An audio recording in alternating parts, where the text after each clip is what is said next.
عندنا في قطر متعودين ان الارض يعني منبطحه، صح، عرفت، وتركات طايحه تقدر تسوي فيها بيسات، لكن المضمار اللي انا شفته في منطقه الخرايج في حنيات كثيره، في لفات كثيره، وفي ناس الكرو سيارات وليلي، فاتوقع ان يعني الفرسان لازم يعملون حسابهم في الحيطه والحذر بشكل كبير، لذلك ما يقدر انه يعني يسند حصانه لمسافات طويله بسرعه عاليه، خصوصا ان بعد في الترك في اماكن فيها رمل، فيها هلاش، فيها صبانه، فهذا الشيء بيأثر على السرعه، فاتوقع ان ما راح يكون يعني الافرج يتجاوز ال 26. حلو. رجوع البطل فانتازيا من السعوديه، نعم. وتجهيزه سباق كاس الصايم، وش يعني لك يعني؟ فانتازيا اصبح اليوم اسطوره الخليج. نعم صحيح. ما اتوقع انا في حصان خذ رموز بالكم اللي خذ فانتازيا، او يمكن في مثله يعني، لكن الان هو في يعني في قائمه الاساطير. صح. عندنا سباقين، انا كنت متردد بان انا اشارك فانتازيا هذول السباقين، ولكن دعم لهذا السباق ودعم للرياضه الغدره والتحمل في قطر، نبي يعني نفرح جماهير فانتازيا بمشاركة فانتازيا في هذا السباق. العام كسر ريكورد في مقدام، كانت أول سرعة عالية يمكن في دولة قطر. بعدها فانتازيا ما شاء الله توجه إلى السعودية، وكان عنده معسكر هناك لمدة حوالي 4 شهور، أدى اللي مطلوب منه.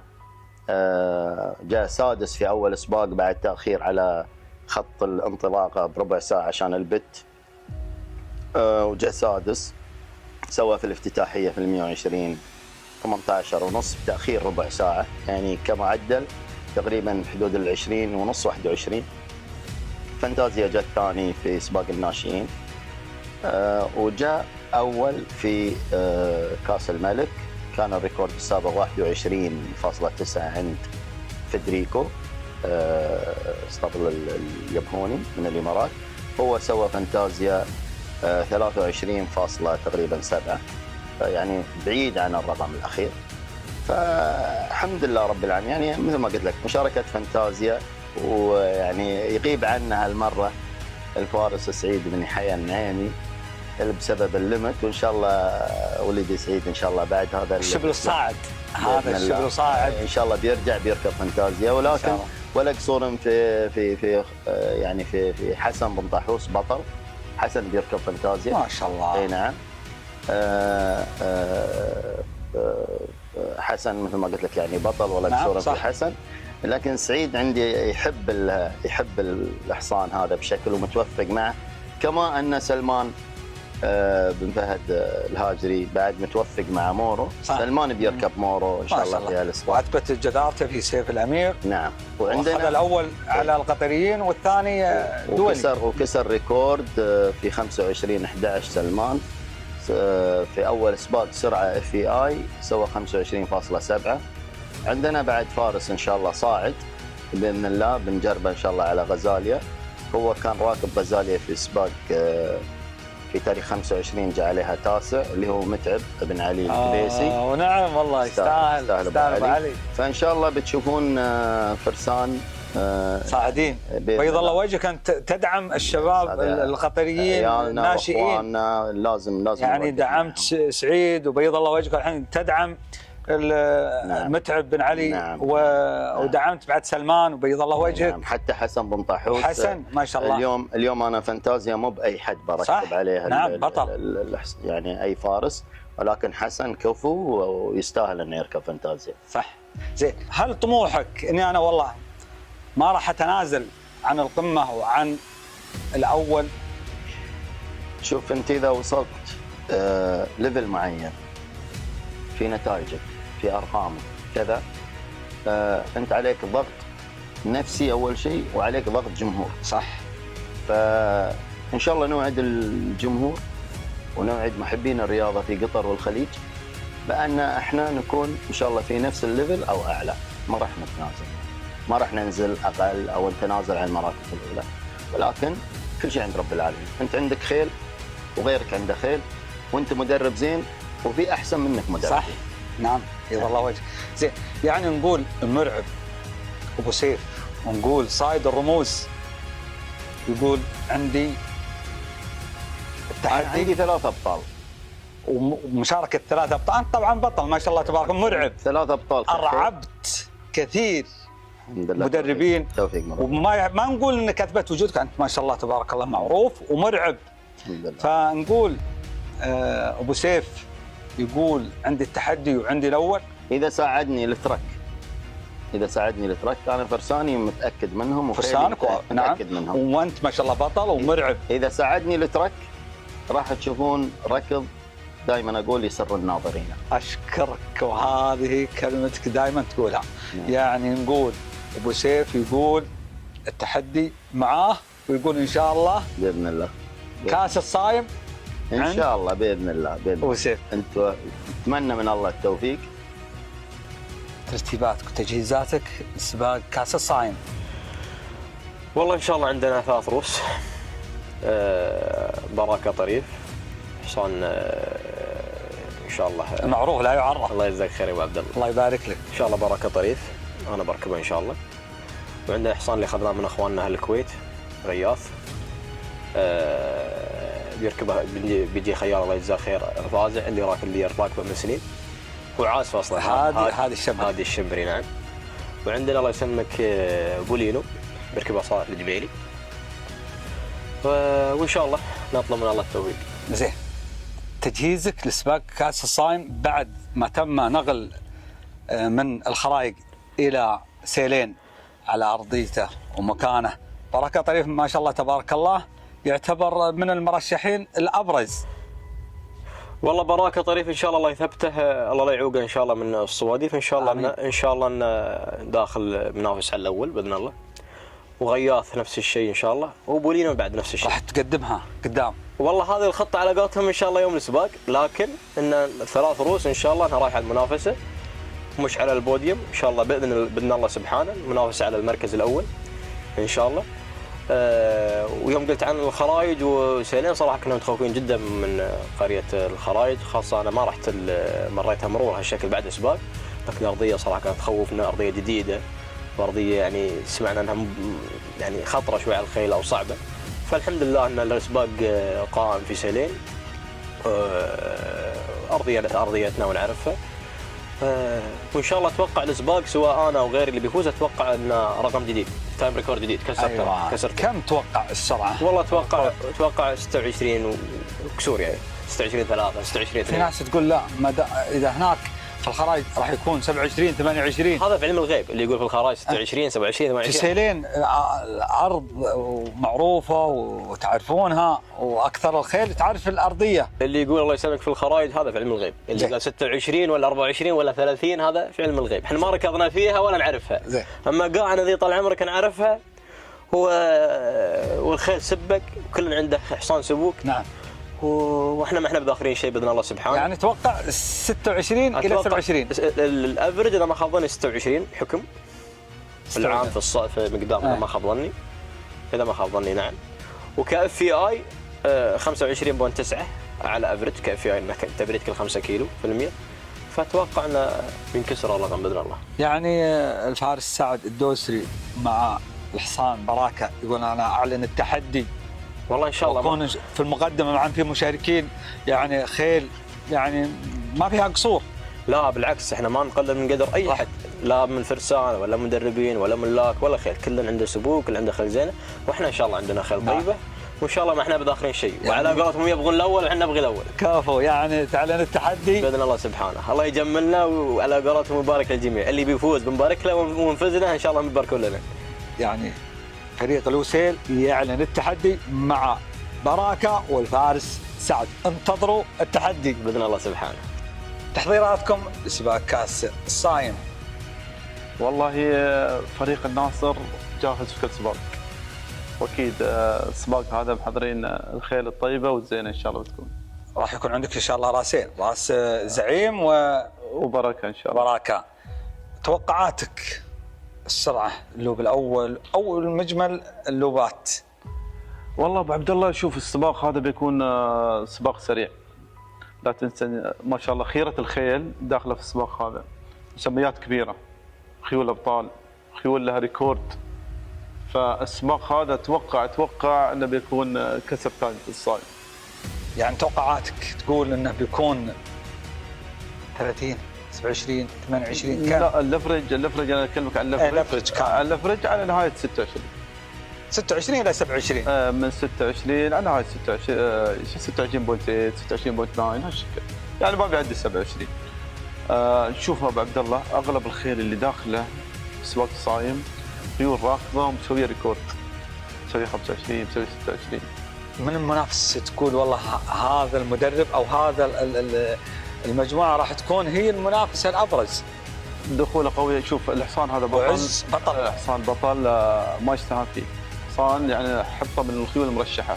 عندك فانتاسيا خيل بن شقر، حصان جاي فايز مسوي ريكورد، جاك من السعوديه والعام راكض في ارضنا في سيلين مسوي 26 في الختامي في ميقدام. عندك ديوك حصان جاي من المؤسس الثالث، حصان بطل فوز قبل. فعندك كذا مسمى. هذا الخيل له ثقل، هذا الخيل اليوم توصل لين معاهد الفنش، يعني انت منجز على الخيل الابطال هذا. لكن الحصان قادم بقوه ان شاء الله. يعني تقول ان شاء الله راح يثبت وجوده مع الاوائل؟ لا ان شاء الله لك عين تنظر وبتشوف المفاجات الطيبه من اسطبل الناصر ان شاء الله. والبراكه ابو سيف بتنوبس، براكه حصان ما شاء الله انا اعتبره من الخيل المرشحه بقوه بعد. عدى اداء قوي وجاء المركز الثاني في اول دخول، في اول مشاركه للحصان وصل ثاني ومسوي سرعه حلوه 25. فالحصان ان شاء الله متامل خير في السباق. عندنا زعيم الحين راجع، حصاني كان السنه ما شارك ولا مشاركه، صارت له مشاكل في راحه الصيفيه. ابو سيف في المنصه. انا اتمنى والله من كل قلبي ان ابو سيف ينومس في السباق الجاي باذن الله. تحضير فريق المزروعه لهذا السباق، نبغي نعرف جاهزيتكم والسرعه، وش اللي مخططين عليه؟ شوف يا ابو فارس، انا قد قلت لك اياها في سيف الامير وبرجع اقول لك اياها مره ثانيه. العالم او ما في حد من ملاك المدربين او اصحاب نتائج انه بيجيك يقول لك انا بكره بمشي 35. الانسان ما له حظ. كلنا نقدر يتكلم، كلنا نقدر يصرح، لكن انا شخصيا انا اشوف ان الخطه لا تضع الا في السباق، وكل لفه لها خطه. اجراءات السباق هي اللي تحكم علي انا شو بسوي. يعني انا ما راح بقول لك انا بمشي 32 ابو الفوارس، كل لفه بسوي لك 32. زين اللي وراك انت معطيهم لفه، شو انت بتسوي؟ بتعينه يوقف عند كل ما بيشرب يعمل الله خير بيستانس.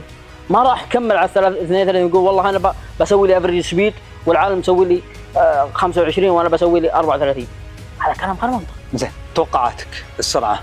شوف توقعات بعد ما رجع القرار الى سيلين واراضي سيلين، توقعاتك مجريات السباق مثلا؟ شوف ابن شقر مدخل 3 روس وكلها أدت السنة، والموسم هذا مسوي سرعات قوية. مورو غازاليا وفانتازيا. وعندك ديوك قبل سنتين في الأمير كان مسوي له سرعة، كان ماخذ ثاني. والسنة في المؤسس ركض ركضة حلوة، كان مسوي 3 روبات حلوة. واللفة الأخيرة ما حالفها الحظ، تعب الحصان شوي وخذ المركز الثالث. والزعيم والأمير وكذلك في الأمير أدى أداء حلو، لكن ما حالفها الحظ ولا اجتاز الفحص. البيطري استبعد أعتقد ستيف كان وراء. وعندك كذلك زعيم بركة طريف. أنا جاي للناصر، الناصر جاي. عندك بركة طريف كذلك غني عن التعريف، حصان أدى الموسم اللي فات وأدى الموسم هذا، وأنت مصوره اللفة الأخيرة نعم في سباق الوذنة فريق الوسيل.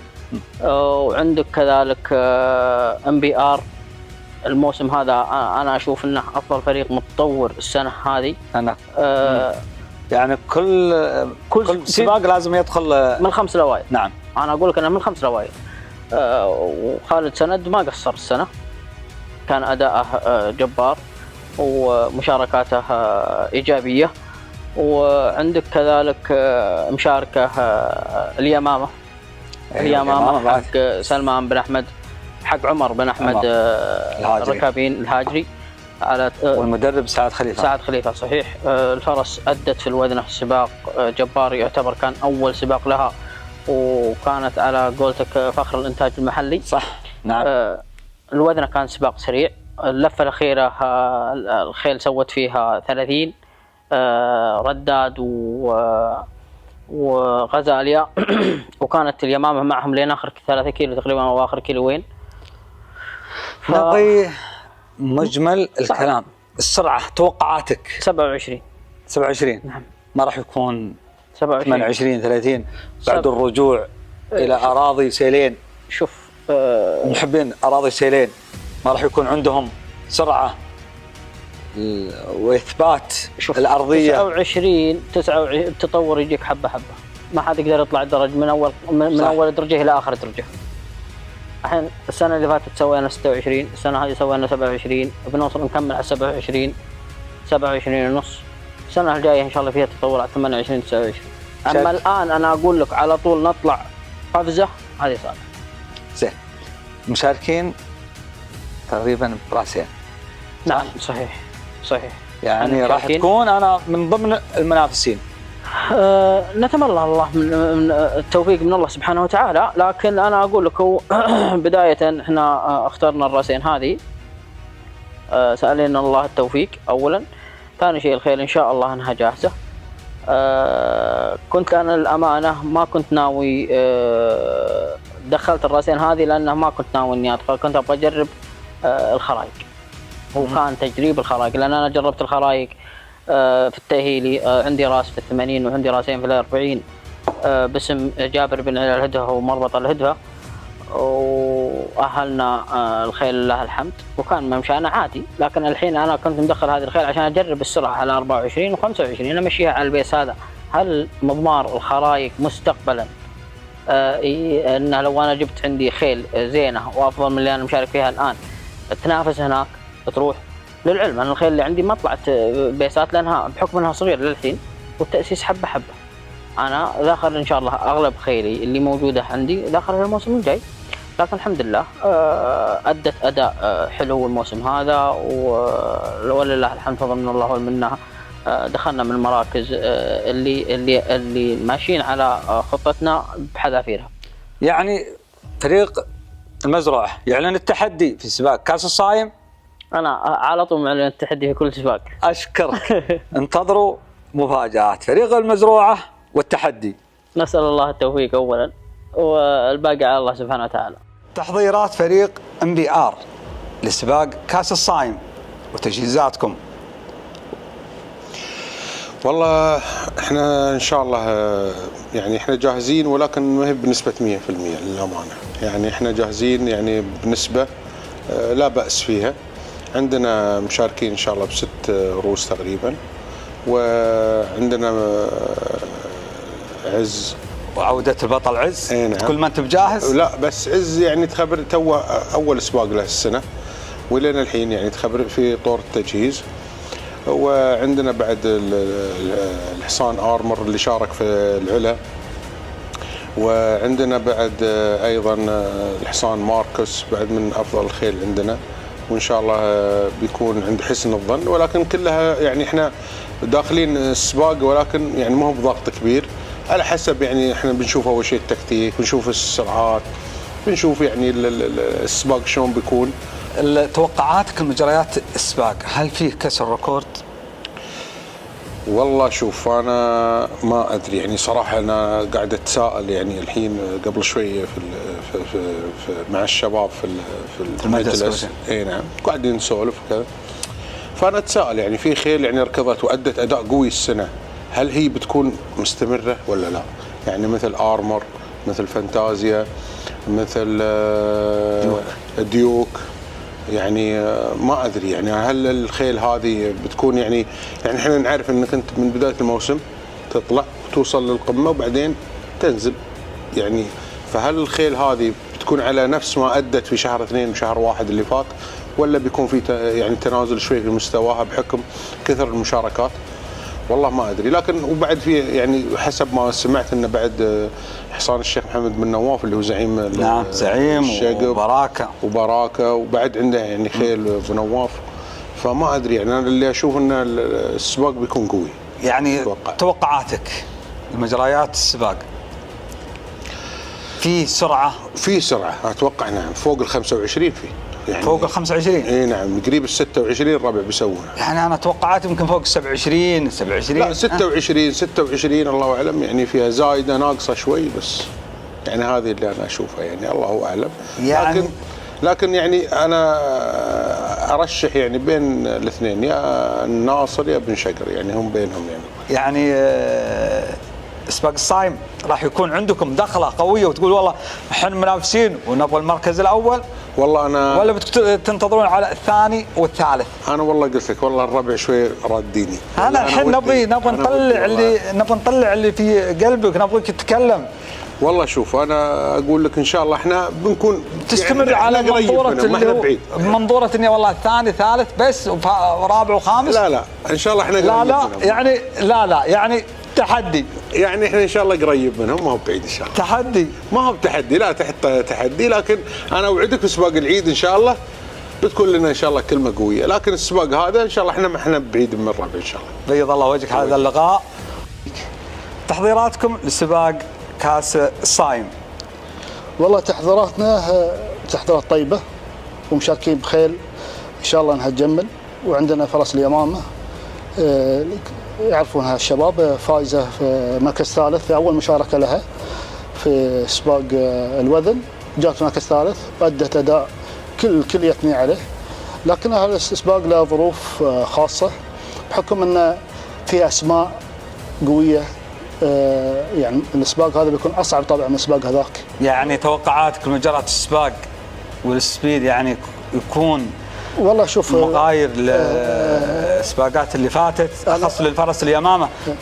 انت في معطيات تقدر تحط عليها السرعه اللي انت بها لوب بلوب، يعني انا اقول اللفه الاولى بمشي السرعه الفلانيه، اللفه الثانيه يمكن حاط في بالي امشي سرعه معينه. يعني السرعه اللوب الاول توقعات كان راح امشي كم؟ والله اللي بينافس يعني ما ينزل عن 27 اللي بينافس. ممتاز، هذا اللي احنا نبغاه 27 هذا الكلام. لكن اللي يعني ساعة ابو خليفه يقول انافس 27 ان شاء الله.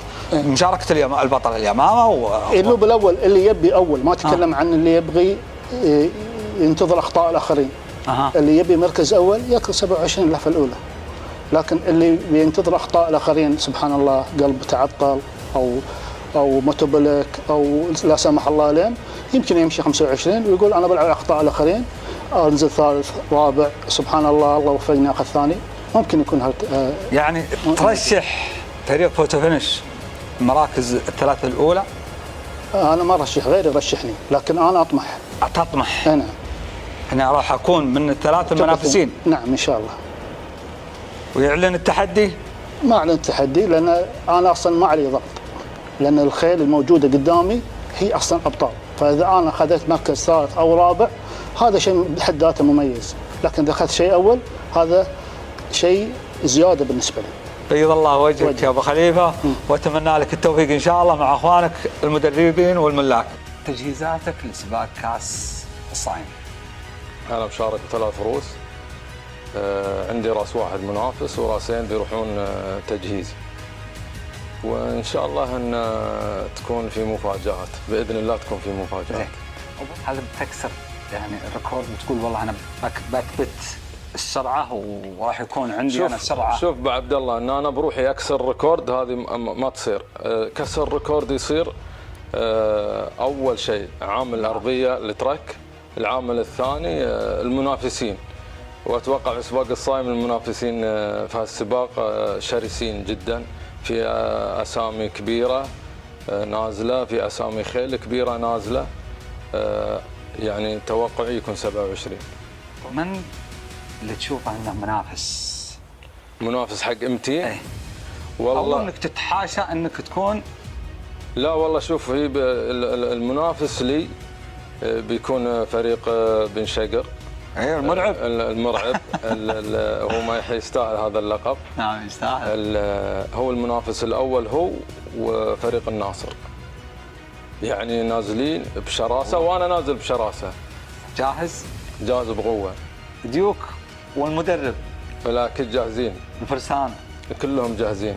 يعني ان شاء الله نقول التحدي مع فريق امتي راح يكون شعار قوي بشكل ما تتخيل وما يتخيلون الجمهور ان شاء الله باذن الله. اليوم نقول انتظروا التحدي مع فريق امتي ونقول بالتوفيق ان شاء الله. ان شاء الله باذن وبيض الله. الله وجهك. وجهك ابيض يا ابو عبد الله. وشكرا على وقتك اللي اعطيتنا اياه. باذن الله ان شاء الله ان نكون عند حسن ظن الجمهور وعند حسن ظنكم.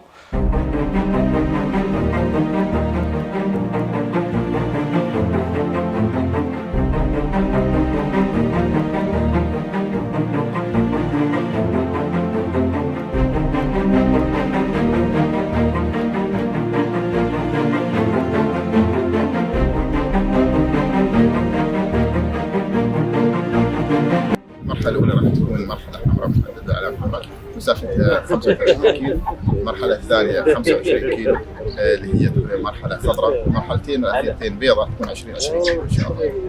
إن شاء الله. جهزيتكم للسباق هذا؟ والله مستعد. توقعات يعني السباق ما بيزيد عن 26. ناس قالوا 28 27. صعب صعب كلام بس، لكن في الواقع ما راح يزيد عن 26. يعني ممكن كانطلاقه اولى يوصلون الى 27، لكن اعتقد بعد 10 كيلو راح تدخل 27. هذا سباق دولي ما في رشوه. سيد سيف الامير المجموعه الثانيه كانت 26 مع رشوه. اليوم ما في رشوه. لكن هو شيء واحد يعني اغلب الاسطبلات التي طاحوس وحسن بن شقر والشيخ النور، هذه الخيول اللي داخله خيول استمرت في السباقات، يعني السباق الاول حاضر، السباق الثاني حاضر، فهذه جاهزه 100%. يعني ممكن انها تسوي هذا الشيء طبيعي، استمراريه تخليها تسوي هذا الشيء. صح. يعني تقول راح تكون مجموعه في الوسط تشوف مساير المجموعه. لا انا ثاني شويه نرفز اليوم اشوف اليوم، لكن نخليه يروح قدام. بعدين اللي هو جسور خليه يروح معه. وحمزه لا مخلينا شويه يمشي شوي نبغي يكمل، لان الخيال تبع من الكويت ومحتاج الى الونستان، فخلينا شوي. ان شاء الله ما نقدر نقول بخطتنا طبعا، الناس كلهم يعرفونها، ولكن ان شاء الله تم خير. في المقدمه ولا تقول والله بروح اساير المجموعه انتم عارفين المدرب هادي الرمزان كيف طريقته. اشكر قبل شوي اسمع التخطيط واسمع الفكره، عارفين طريقته كيف انتم بتشوفون ان شاء الله باذن الله. وفاكم التوفيق ان شاء الله. هذا بيثبت هوايته ان شاء الله في الماراثون، ويجيب الاول الثاني ان شاء الله. زين ما اقدر اقول شيء ولا نقدر نصير. طبعا راكب حسام براكه مع الشيخ محمد بن نواف فريق الناصر، اكيد معطيهم تخطيط سرعه. طبعا الخيل ما جهزت هالموسم ولا استصحت هالموسم الا هالسباق. اخر سباق يعني. نعم. تجهيز ان شاء الله تجهيز السباق الجاي باذن الله الواحد الاحد. يعني الخيل ان شاء الله جاهزه سباق البرزان ان شاء الله باذن الله الواحد الاحد. زين. السباق له وايد حدث من قبل السباق بشوي، من اللوب الاول بعد اللوب الاول. يعني تخطيطك بعد اللوب الاول. اي طبعا انت تمشي سرعه معينه ما تضمن في كل لوب تسويه، صعب بيئك سرعات معينه. توقعاتك تنسى الركود؟ والله اتوقع ان اليوم السباق سريع. بس كم تتوقع؟ ما اتوقع بس بدون يعني 26 ونص اتوقع 27 الا 27 فوق صعب الا جو شوي. زين. الثالث فريق كينج 7 يثبت تواجده في ذا السباق ان شاء الله جاهزين ان شاء الله، وابو علي بطل وركب له بطل ان شاء الله، وعنده بعد اخوانه الثانيين اخوه بعد سلمان ومتعب ان شاء الله، نتمنى لهم التوفيق وان شاء الله انهم ابطال. فارس يعني مبدع، يعني ما يحتاج يعني نقول والله نشهد لك انت، يعني ما شاء الله تبارك الله المعروف لا يعرف، وفنتازا ما شاء الله بطل، يعني ابطال اجتمعوا. حسام بطل، حسام مسوي له ريكورد في موسم واحد، مسوي له ريكورد قوي، وباذن الله انه ما نقصر معاه في المضمار. أيوة. نحفظه وباذن الله انه يفوز مرتاح. اذا اجتمعوا الابطال وش يسوي النتيجه؟ وش هي؟ النتيجه ان شاء الله الفوز. لو انا ما اقدر اقول لك، لكن شوف احنا جاهزين، لكن الفوز نرب العين. الان طلقه من البودر تعالي اخر اشكرك قبل الطالع عطني بقى. اشكرك وفالكم التوفيق ان شاء الله وحسن الاختيار. الرجل المناسب في المكان المناسب. الله يجزاك خير، الله يجزاك هذا التوفيق ان شاء الله. الشوط كاس سباق الصايم، معنا المعلق الذهبي محمد حسن البلوشي. حياك الله ابو حسن. الله يحييك ابو عبد الله. اليوم الانطلاقه الجميله، الانطلاقه السريعه. بعض الشيء اسطبل بن شقر يدفع بثلاثيه منذ البدايه ومن المرحله الاولى، كذلك اسطبل الناصر الذي يحضر باحد الاسماء هنا براكه يتواجد ويتزعم هذه الانطلاقه اليوم. طبعا فانتاسيا الغني عن التعريف، بطل كاس خادم الحرمين الشريفين، بطل كاس العلا، هو المتصدر في المرحله الاولى، والمرافقه تاتي كذلك من قبل اسطبلات الناصر الذين يحضرون مع احد الاسماء الحاضره هنا. فمع اول براكه الحصان براكه هو الذي يتواجد، وكذلك الفرس الحاضره مع هذه الاسماء. جاسيلا تتواجد كذلك اخي ابو عبد الله مع هذه الاسماء، والحضور الكبير من اسطبل بن شقر بثلاثيه يحاول يوسع الفارق منذ البدايه ومنذ الانطلاقه الباكره. نعم بن شقر طبعا تحدى في بدايه موضوع السباق، قال انا اتحدى ومدخل ما شاء الله تبارك الله مجموعه، فما شاء الله من الان المتصدر فانتازيا. اكيد وعبد الله المدرب اللي يتحدى والمدرب اللي يعني عنده قدرات عاليه وواثق في خيله اكيد راح يتحدى انه ينافس وانه يتصدر. انت لو تتكلم عن خيل بن شقر يعني فانتاسيا الغني عن التعريف، عندك الحصان اللي جاء في السيف اللي عند سلمان اللي راكبه سلمان زين صحيح. الحصان هذا حصان بطل في سيف الامير رحل ثاني.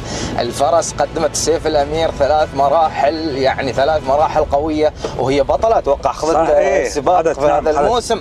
فاكيد يعني اليوم بن شقر يتميز، وبن شقر يتواجد مع 3 اسماء مع 3 ابطال. لكن اليوم نحن نفتقد سعيد الجفالي نعم البطل.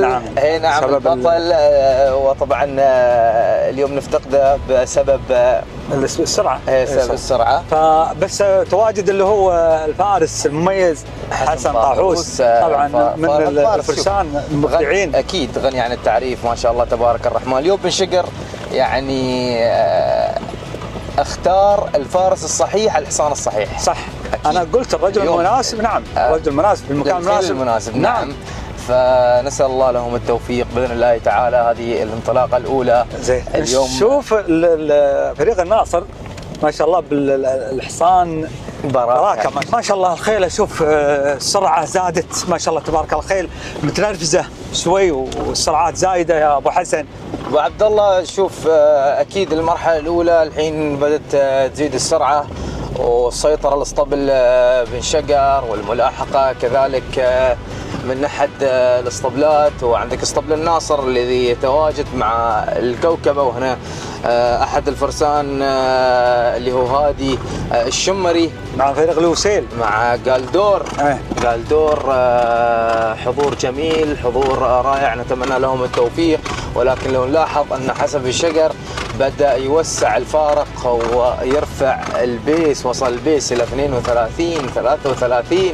فارس عبد الله عبد الرحمن اي نعم 28 عبد الله عبد الرحمن. اي عبد الله عبد الرحمن الفتيس ما شاء الله تبارك الله. الله له التوفيق ان شاء الله. داخل بقوه مع احد الفرسان المبدعين، الله يحفظه من كبار الفرسان. نسال الله له التوفيق ان شاء الله. وهذا بعد طبعا فريق فوتو فينش صح؟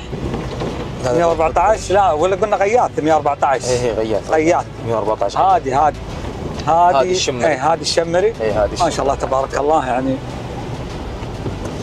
المرحلة الأولى مرحلة نار وشرار. نار وشرار. مرحلة نار وشرار ما شاء الله. صدارة يعني مميزة ثنائية من اسطبل بن شقر ما شاء الله. عبد الله عبد الرحمن الفطيس يتقدم المجموعة مع الفرس فريق بن شقر، وهذه فانتازيا.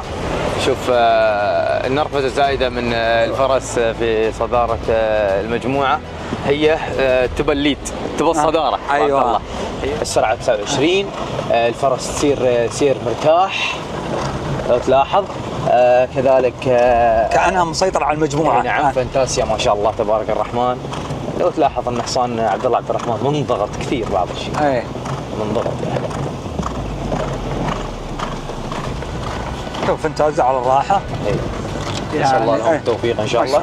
ما شاء الله. طبعا هذا البطل براكة طبعا يمشي وراء المجموعة. براكة وقيات. نعم صح. بينه وبين الحين ترى اللي صار ابو عبد الله 3 مجموعات. المجموعة الأولى يا ابو عبد الله عندك الحصان هو 28 عند عبد الله عبد الرحمن، فانتاسيا مع حسن طاحوس، عندك 68 هي مع الفارس متعب الكبيسي. هذه هي المجموعة المتصدرة. المجموعة الملاحقة اللي هو حصان مربط الناصر براكة. اوكي. المجموعة الثالثة عندك فريق فوتو فينش، فريق لوسيل، فريق من شقر بعد نفس الشيء. هي سلمان الفارس سلمان الهاجري. الحين الفرس شوف ما شاء الله تمشي 29 وهي مرتاحة راحة تامة. طبعا لكن لو جاها اي خيل يشارها او اي خيل شوف نرفزها. انت لو تلاحظ الحين بتنرفز بعد شويه على طول. شوف تقدم على نعم الفارس عبد الله عبد الرحمن الحين بتنرفز على طول.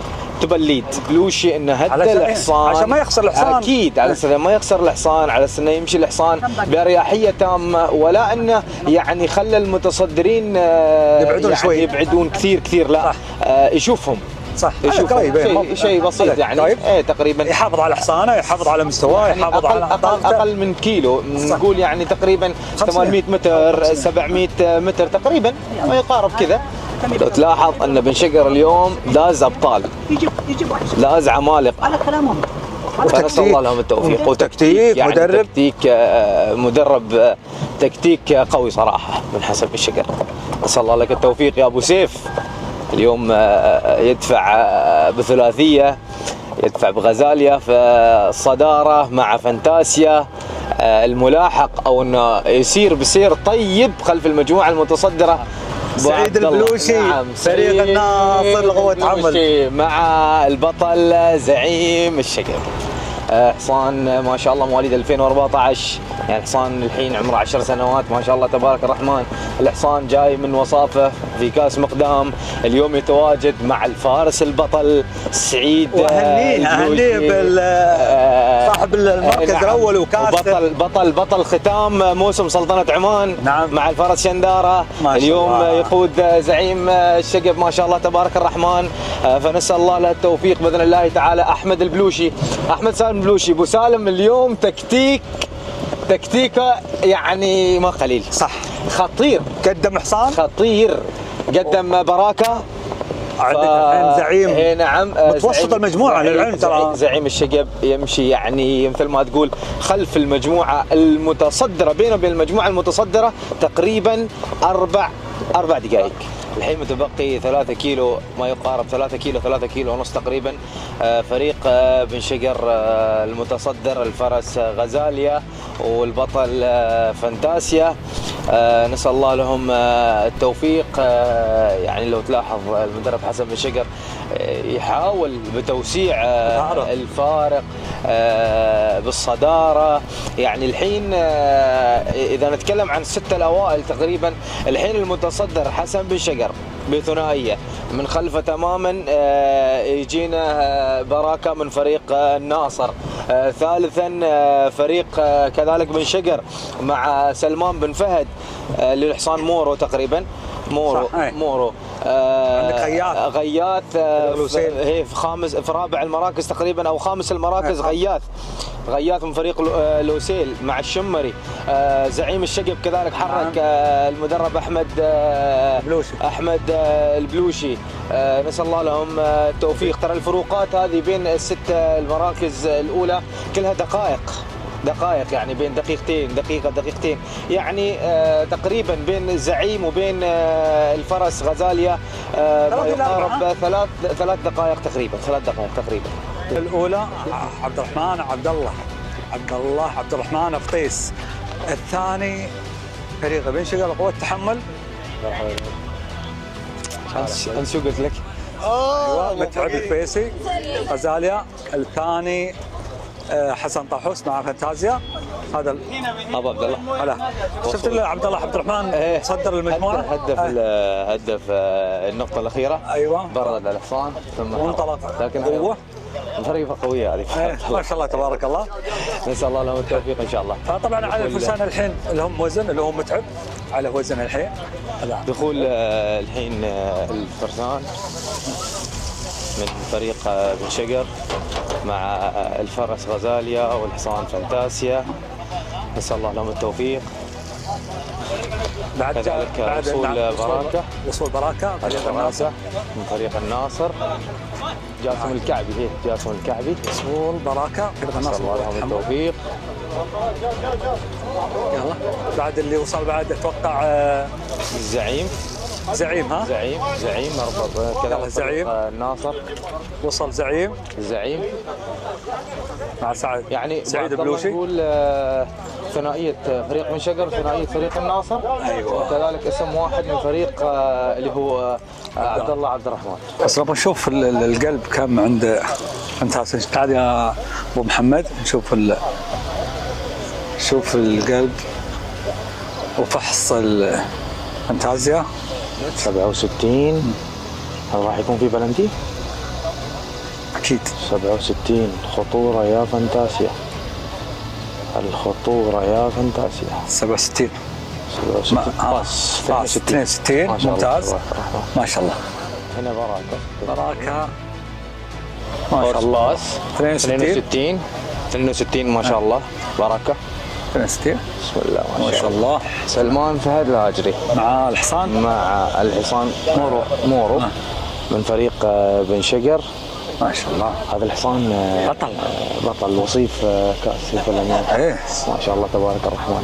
شوف لو تلاحظ حتى الفرس وعلى الاول على القطريين لعلمه سيف الامير. عندك فرس فريق بن شقر كذا بعد. هذه غزاليا رابع داخلين نداء الفحص. ما شاء الله. البيطري فريق فوتو فينش. كذلك حضور فينش ما شاء الله. فوتو فينش مع الفارسه مودي ما شاء الله، ومع المدرب سعد خليفه وحضور الفارسه مودي. آسيا يغرد وحيدا مثل ما يقولوا في المرحلة الثانية والملاحقة طبعا من اسطبل الناصر مع الحصان براكة. ما شاء الله تبارك الرحمن. قبل شيء كنت اتناقش مع المدرب، اقول له المدرب حسن ما شاء الله انت تغرد وحيدا. قال انا افهم.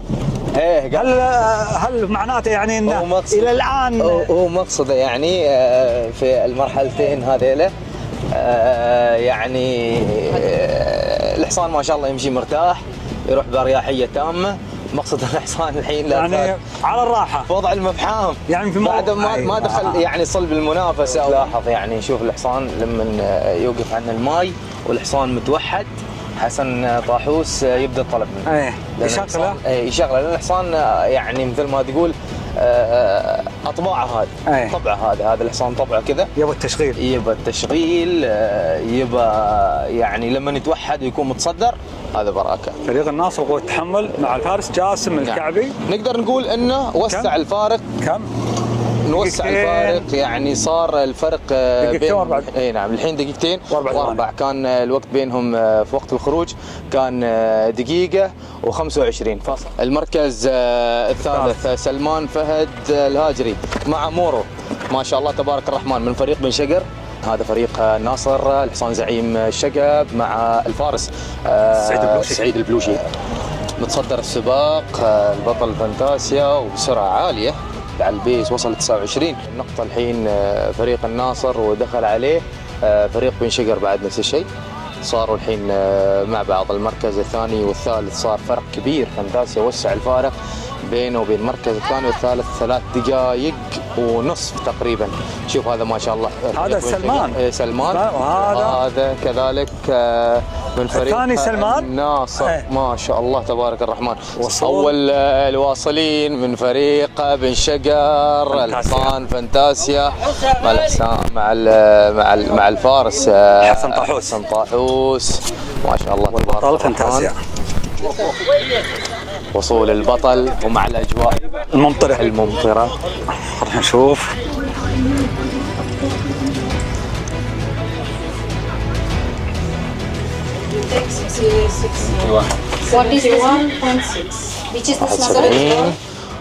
وصول ثاني الواصلين من المرحله الثانيه حصان فريق الناصر، وثالث الواصلين عندك فريق بن شقر ما شاء الله تبارك الرحمن. الفارس نعم مورو مع الفارس سلمان فهد الهاجري من فريق بن شقر. وهنا رقم 21 جاسم الكعبي مع ميلساد ديباراكا ما شاء الله تبارك الرحمن. شوف كم بياخذون الريكفري. فانتاسيا لا زال لا في التبريد. يلا نروح التبريد، نروح الفانتازيا نشوف فانتاسيا المرحله الثانيه ويحافظ على الصداره في المرحله الاولى. الحين دخل الفحص البيطري وفحص القلب، فحص التروت ما شاء الله.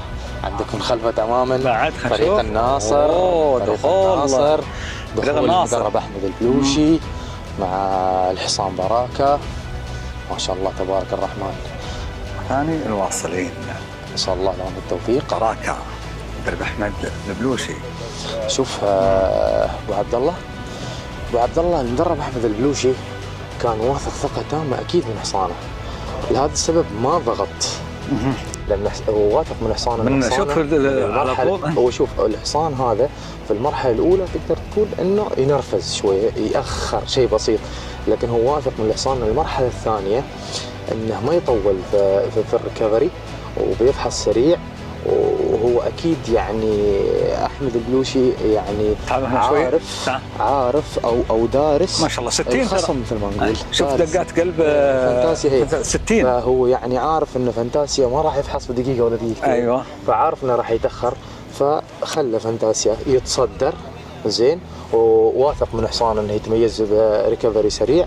لهذا السبب ما شاء الله فحص خلف فانتاسيا سريع ما يقارب الدقيقه. صح على طول كسر دقيقه ما شاء الله. ما شاء الله دخوله الى الان كسر دقيقه. بس نشوف الحين كمل 68 لكن بينزل. هذه طبعا الساعه الجديده طبعا في 10 ثواني اللي هي كل 10 ثواني تحسب. لكن الحصان شو لو تلاحظ انه منرفز شوي عند الساعه وعند دقات القلب. 70 باراكا يا باراكا.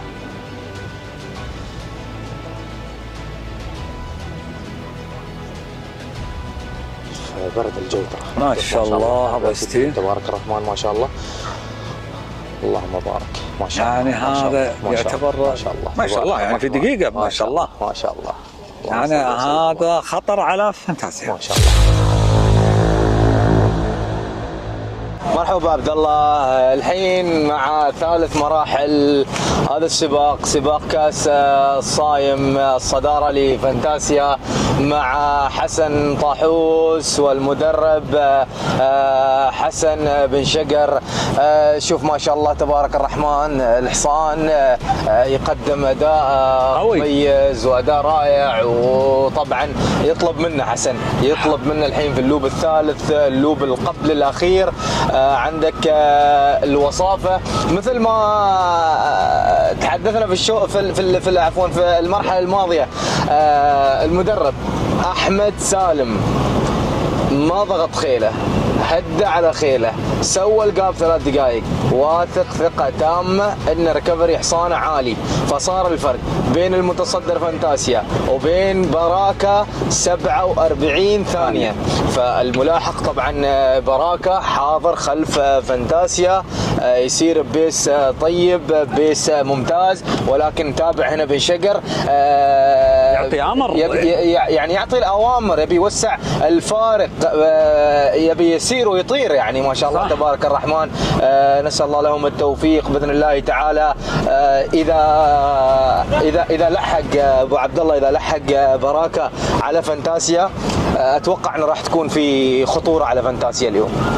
راح تكون في خطوره على فانتاسيا، لان الفانتاسيا طبعا معروف ياخذ الريكفري من 4 3 4 بالكثير 5 ياخذ ريكفري. اما الحصان هذاك ما شاء الله يمتاز بالريكفري عالي، بس ابو حسن يفحص سريع ومن الممكن انه يتصدر، ولكن السرعه العاليه يعني ما شاء الله باي طريقه ما راح ياثر عليه يعني. شقر يبي يوسع الفارق زين ما راح ياثر عليه. شوف التاثير في الريكفري ممكن راح يصير، لكن بن شقر همه انه يعني يحافظ على الصداره ويفحص اول، لان براكه يتميز بريكفري عالي.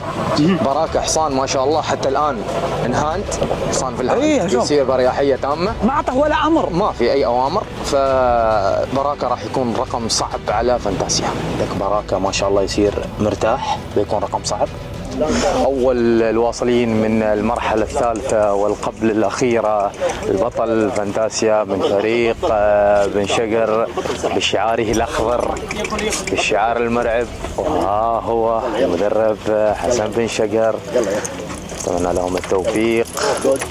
وهنا البطل إلى منطقة التبريد، إلى منطقة التبريد نعم، وبعد ذلك إلى الفحص البيطري. فانتاسيا مع حسن طاحوس والمدرب حسن بن شقر. ما شاء الله تبارك الرحمن، اللهم صل وسلم وبارك على سيدنا محمد. ما شاء الله، الله يبارك. فانتاسيا المتصدر هو من يغرد وحيدا من المرحلة الأولى، يغرد وحيدا، يغرد بعيدا، الصدارة مميزة. المرحلة الأولى، المرحلة الثانية، المرحلة الثالثة هو بعد ما شاء الله واصل أو متصدر. ثاني الواصلين جاسم راشد الكعبي مع البطل لشادي باراكا من فريق الناصر مع المدرب أحمد سالم البلوشي. الآن راح نروح لمنطقة التبريد. هل راح يفحص سريعا أم سيواصل فانتاسيا الصدارة؟ إنها مرحلة الحسم، مرحلة قادمين هم مرحلة الحسم. هنا الوصول من مرحلة النزال، مرحلة من سينطلق في المرحلة الأخيرة، من يتمركز بالصدارة. التبريد، تبريد للوصيف من المرحلة الثالثة. هناك التبريد للبطل أو التبريد للمتصدر من المرحلة الثالثة. توفيق للجميع. براكة براكة براكة براكة فريق الناصر، أحمد البلوشي، جاسم الكعبي، ما شاء الله.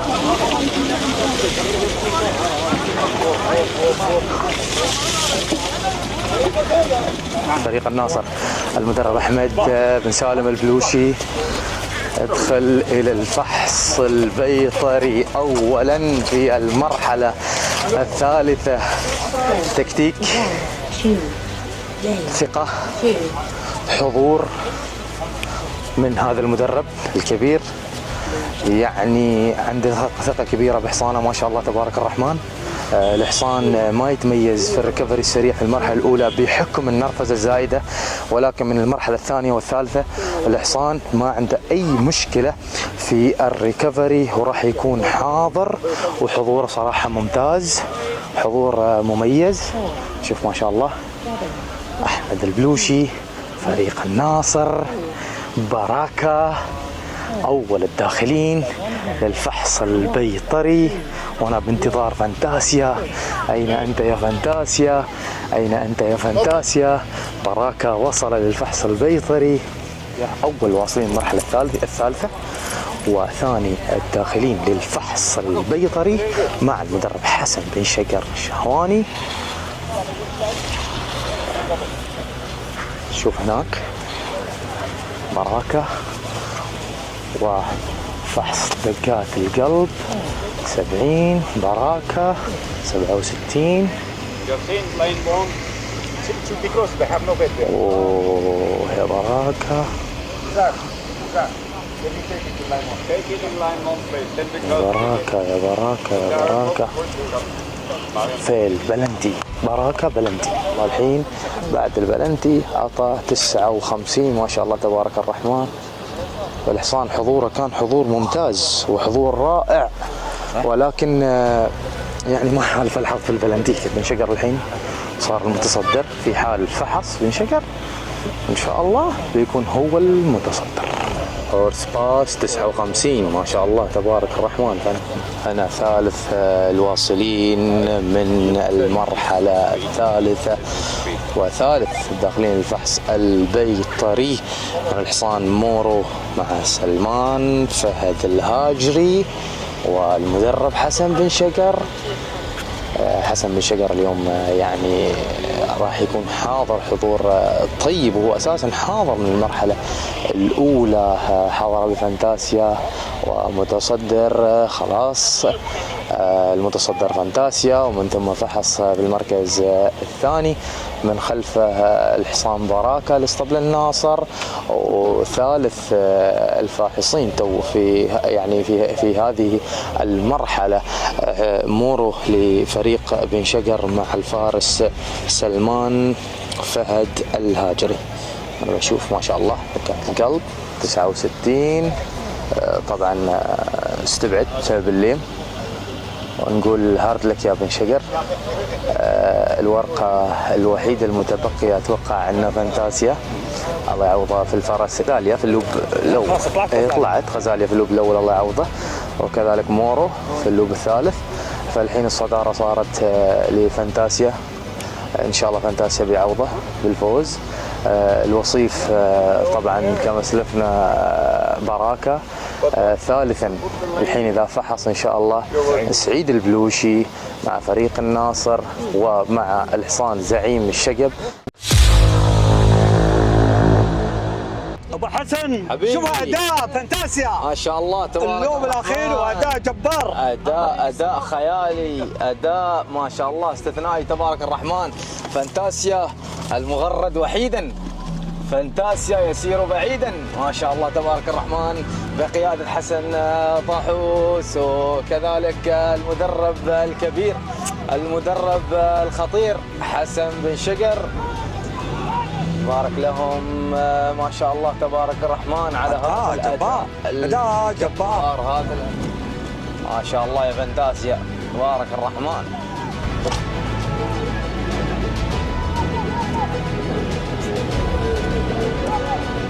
تبارك الله الرحمن.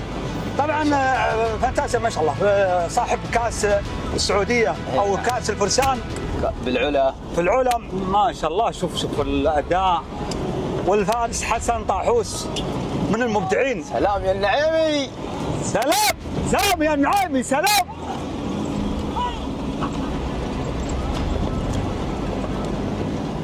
البطل مع البطل، حصان بطل وفارس بطل ومدرب بطل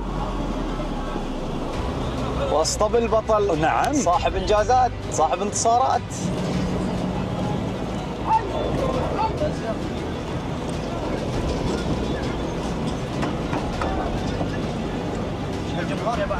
شوف الجمهور، شوف الجمهور ابو حسن، شوف الجمهور، جمهور فانتاسيا ما شاء الله تبارك الرحمن. والله يستاهل الجمهور العظيم. نعم. شوف حتى لو تلاحظ المدرب احمد البلوشي محافظ على خيله، محافظ على مركز خيله، ويسير باريحيه تامه. شوف الحصان ما شاء الله مليان، الحصان مليان ما شاء الله، ووضعه ما شاء الله طيب تبارك الرحمن. ولكن اتوقع من المدرب انه يحافظ على خيله ويحافظ على الوصافه.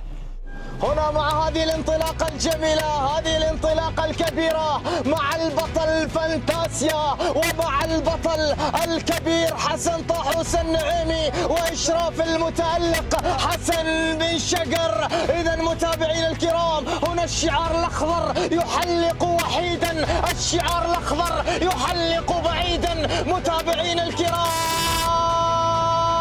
يلحن ويلحن لحن الانتصار، يقول إلى اللقاء، أنا أسير بعيدا، أنا أغرد وحيدا، هنا فانتاسيا، هنا بطل مقدام، هنا بطل كاس الفرسان، هنا بطل هذه الانطلاقة الجميلة في المرحلة الأخيرة. فانتاسيا يا فانتاسيا، وبالشعار الأخضر والمملوك للدكتور سعد المهندي.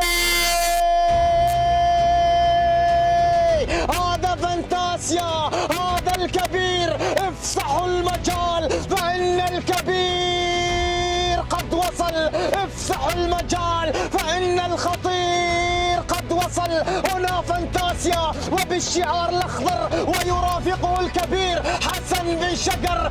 أمان ربي عليك أمان، صاحب الانطلاقة المميزة، صاحب الانطلاقة الرائعة. قلت له من أين لك هذه القوة، من أين لك هذا الأداء الجبار، من أين لك هذا الإتقان؟ يقول أنا حاضر من زرع جنى وقت الحصاد. ها هو حصادك يا بن شقر، ها هو إشرافك يا بن شقر، ها هو إشرافك يا بطل. تقدم لنا الأبطال، تقدم لنا العمالقة الكبار. هنا في الأمتار الأخيرة، هنا احتفالية حسن طاحوس النعيمي. بابا بابا بابا، هو من يتقدم، هو من يسيطر، هو من يغرد وحيدا، هو من يغرد بعيدا. صاحب الانتصار، هذا صاحب القرار، هذا فانتاسيا، هذا فانتاسيا. فنان يا فانتاسيا، فنان يواصل مشوار الانتصارات. فانتاسيا يواصل مشوار الانجازات ويخطف خط النهاية بانتصار كبير. وصول الفارس حسن طاحوس النعيمي بعد خط النهاية ويحضر إلى شيكا الوزن. وصول الوصيف في هذه اللحظة وعند نقطة التبريد ما قبل الفحص البيطري. ومراكا صاحب الأداء المميز وصاحب الوصافة مع المدرب أحمد سالم البلوشي. والفارس صاحب القيادة الموفقة، صاحب القيادة الرائعة جاسم راشد الكعبي من اسطبل الناصر. قدموا أداء مميز وأداء رائع. كذلك وصول المدرب عبد الله بن سعيد البلوشي مع الفارس بدر بن سالم البلوشي في المركز الثالث. الوصول للمرحلة الأخيرة في ثالث المراكز. أنا عند نقطة التبريد أو منطقة التبريد ما قبل دخول الفحص البيطري. أداء جميل، أداء رائع. المشاركة الثانية لهذا الحصان مع المدرب عبد الله بن سعيد مع الفارس بدر بن سالم البلوشي. هنا حضور الإخوان، حضور الطاقم الكبير، ناصر القطيطي، حمد السعيدي. ما شاء الله تبارك الرحمن، أداء طيب، أداء جميل. هنا نقطة تبريد، نرفزة الحصان زائدة ما شاء الله. نتمنى لهم التوفيق بإذن الله تعالى. الحين فحص دقات القلب في فانتاسيا. دقات القلب ما شاء الله 61 تبارك الرحمن ما شاء الله 61.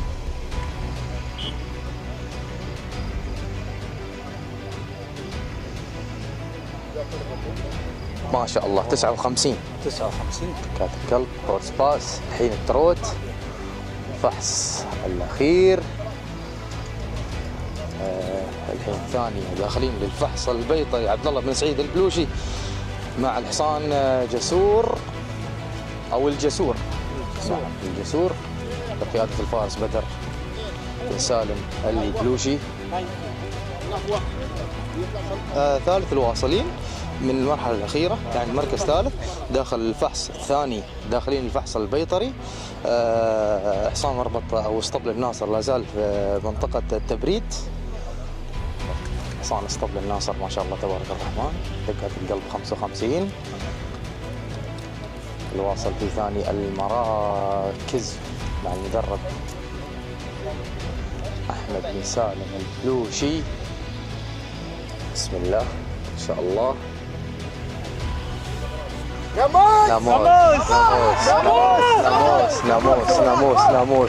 ناموس للبطل فانتازيا وللمدرب الكبير حسن بن شقر الشهواني وقيادة الفارس المتألق حسن طاحوس النعيمي ومبارك للمالك الدكتور سعد المهندي. هذا الفوز الكبير، هذا الفوز الرائع.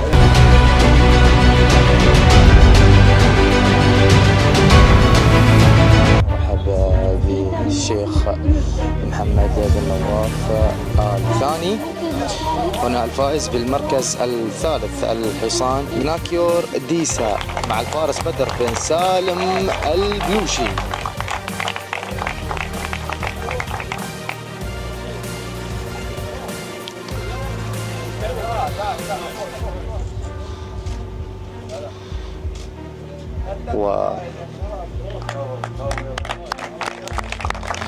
مع المدرب عبد الله بن سعيد البلوشي.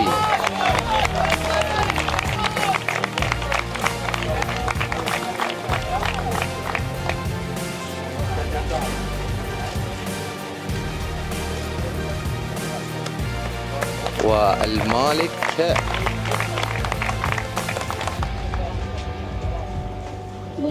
خالد محمد سلطان جابر. والمالك خالد محمد سلطان جابر. ويستلم نيابة عنه ناصر بن حمد الخطيطي.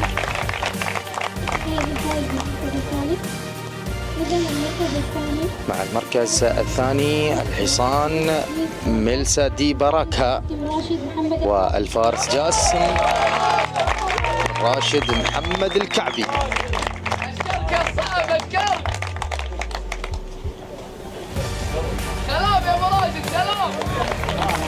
والمدرب أحمد بن سالم البلوشي.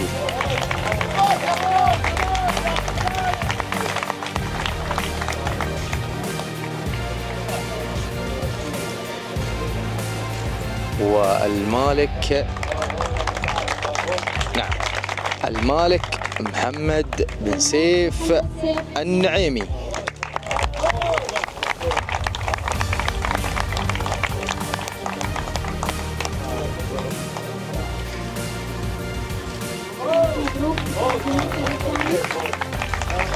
الآن مع تتويج بطل كأس الصائم أو بطل سباق الصائم الحصان جي بي جولن فانتاسيا والفارس حسن طاحوس النعيمي.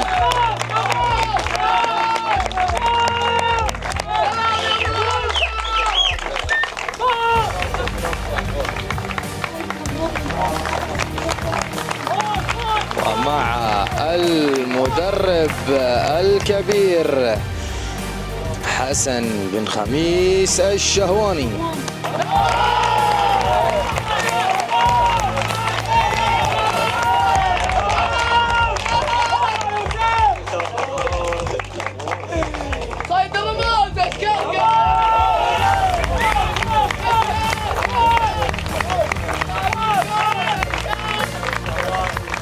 ومع المالك الدكتور سعد أحمد المهندي.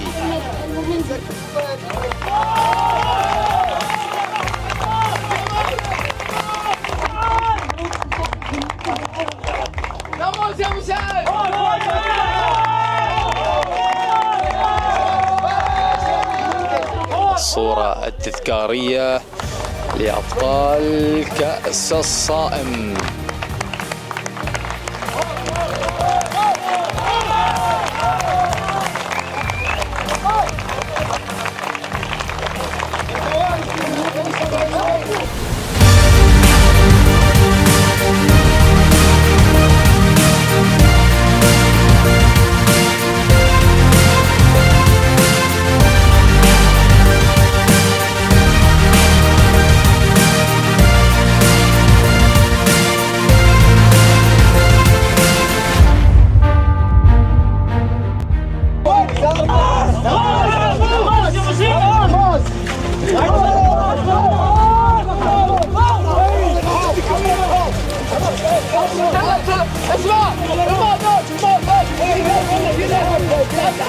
يهمنا ان الرياضه ذي تكون نظيفه، ويهمنا ان الناس تعرف ان في دوله قطر ركض نظيف وريكوردات عاليه. الله. وهذا الحصان ملك لدوله قطر، مش للدكتور سعد ولا حسن بن شقر، ولا هذا ملك لدوله قطر. فاتمنى باذن الله ان هذا الحصان يعني يستمر في هذه النتائج ويرفع من هذه الرياضه. حسن اصلا في الاصل هو فارس بطل، حسن يركض على افريج حتى بدون قارمن. حسن ما شاء الله عليه يعني اداء سوى يعني اللي نبيه واكثر. بيض الله وجه ابو غانم. ناموس يستاهل الخير والحمد لله على التوفيق، وهذا تعب الحمد لله ما ضاع. وحصان هذا اصلا اسطوره في الغدره. حصان سوى سباقات انجازات في موسم واحد، وهذا الفوز الثاني، وباذن الله تيم جديد باذن الله، والحمد لله. تستاهل كل خير، تستاهل كل خير. البطل حسن طاحوس النعيمي، كيف شفت المرحله الاخيره وبهذه السرعه الهائله وبهذه السرعه الكبيره؟ والله المرحله الاخيره كان منافس ورانا 3 دقائق، بس احنا رايحين نبي نكسر تيم. صاحب الحصان المدرب قال لي روح ابي اسوي تيم جديد. وين في اول 15 كيلو خلصت الفارق، صار فرق بينكم 8 دقائق ما شاء الله، 8 دقائق وشوي. امشي سرعه 35 انا لين ال 15، عقب قاعد تمشي 30. احنا نبي نكسر التيم بس، ولا الحصان ما شاء الله عليه الباور موجود فيه الحمد لله.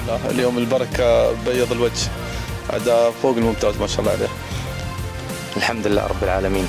ابو سعيد، في المرحله الاخيره لاحظنا انك يعني نقول ما جازفت او انك ما حركت البيس، حافظت على الحصان. والله شوف، انا عقوبه البلنتي هي اللي اثرت علي. المرحله الثالثه قبل الاخيره انا اعطيت بلنتي وخلاص حافظت على الخيل، لان شفت بيني وبين الاول 3 دقائق، والحصان غالي علي تبى الصدق هذا، فحافظت على باوره وجبته وصل ثاني هو مرتاح. فان شاء الله نحن الحصان نبي نطلب منه في السباق الجاي ان شاء الله. تستاهل كل خير، وحصان صغير ما شاء الله، واداء بطولي، اداء استثنائي يعني في المشاركه الثانيه تقريبا او المشاركه الاولى عندك هذا الحصان. المشاركه الاولى عندي، بس سابقا مشارك الحصان نفس الشيء جاي واصل ثاني، وهذا السباق وصل ثاني.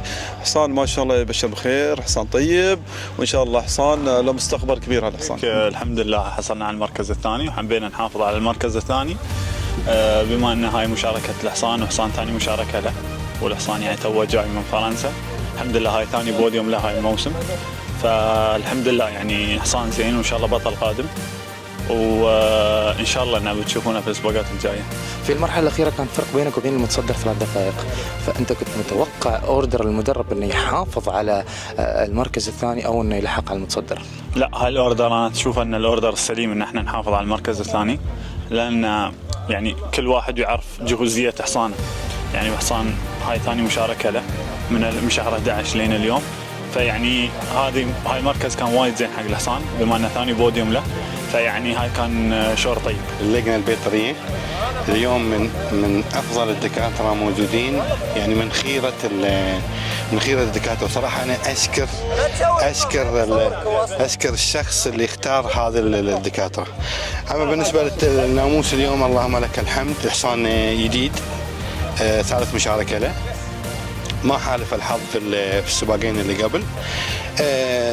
مشينا على خطه ثابته 26 27 26، نزلنا شوي على 25. ضغطنا شوي في المرحله الاخيره، بس الاول والثاني يعني بعيدين ما نلحقهم، فهدينا على الحصان اخر رمضان. اداء جبار، اداء بطولي في المرحله الاخيره ما شاء الله تبارك الرحمن. تقريبا الحصان طالع المرحله الاخيره المركز الخامس. المركز الخامس، ووصل المركز الثالث بسرعه ما شاء الله، واداء طيب وناموس جميل. اللهم لك الحمد. حصان كواليتي عالي، سلالته قويه، وايضا حصان جديد.